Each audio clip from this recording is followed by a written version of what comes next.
I almost made a date with one. Oh, so there's still hope. I don't want hope. Hope is killing me. My dream is to become hopeless. When you're hopeless, you don't care.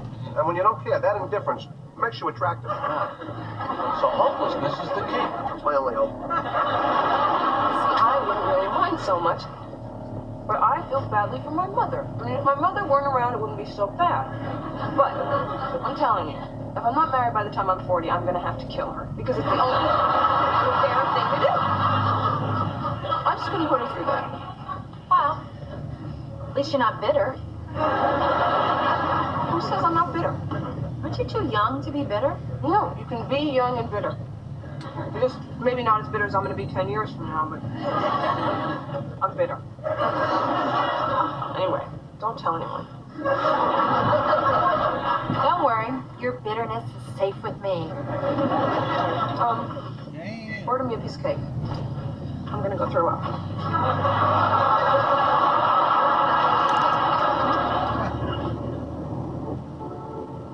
Look at my hands. Look. Filthy from the paint. You know, they should give you a wet nap when you buy one, like it does in rip joints. So what'd you do last night? Went out with George, you? Went out with Cynthia?